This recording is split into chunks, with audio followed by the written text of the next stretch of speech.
তো তোমরা সবাই খেয়েছো, আজকে তোমাদের দেখাবো নতুন স্বাদের পাঁপড় ভাজা।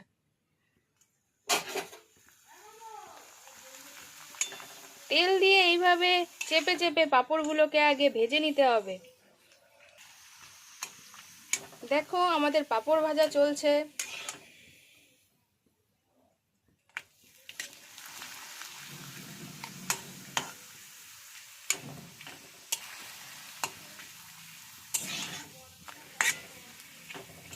এইভাবে বড় বড় করে পাঁপড় ভেজে তারপরে মেন জিনিস তো আসবে, এরপরে এমন একটা মশলা দেখিয়ে দেব যে পাঁপড়ের স্বাদ দ্বিগুণ বেড়ে যাবে।